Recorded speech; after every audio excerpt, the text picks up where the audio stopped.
باق نقدات هي إن dib loogu soo noqdo gogashii iyo wada hadalkii loo diyaar garoobo labada dhinacba laga bilaabo maanta inay u diyaar garoobaan xushaana gudiyadii ka qayb qaadan lahaa nabadgelyada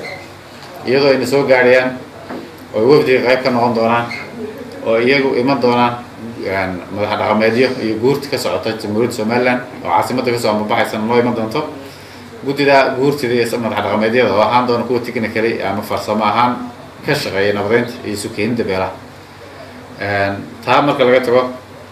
waxaan ku baaqaynaa in loo diyaar garoobo wada hadallada in la joojiyo colaadda walaalaha in la joojiyo dhiilada in la joojiyo wararka xun iyo kalsooni darrada abuuraya intaaba maanta waxaan ku baaqaynaa mar kale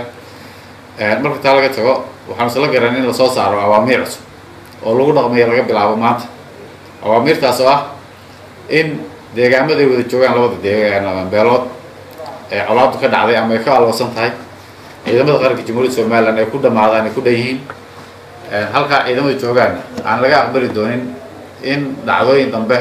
oo maartay dagaal ama weerar ama abaabul weerar ay ka jiraan waxa la soo saaray laba qodob oo qodobka koowaad uu yahay koow in cidda bilowda xabad ama weerar ee labada dhinac ee dagaalame ah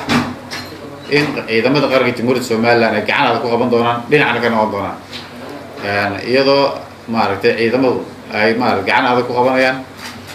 oo ay tallaabo ka qaadi doonaan qodobka labaad ee soo saarnay waxa weeye labo in magaalada Laascaanood aan laga ogoleen wax xaalado cid alle cid isku dayda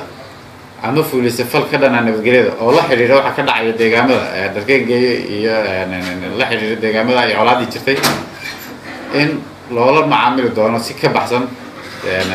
deegaanada isla markaana tallaabo adag oo aan naxariis lahayn ka qaadi doonaan ciidamada Jamhuuriyadda Soomaaliland iyo maamulka gobolka iyo guddiga nabadgelyada golaha iyo guddiga wasiiradaba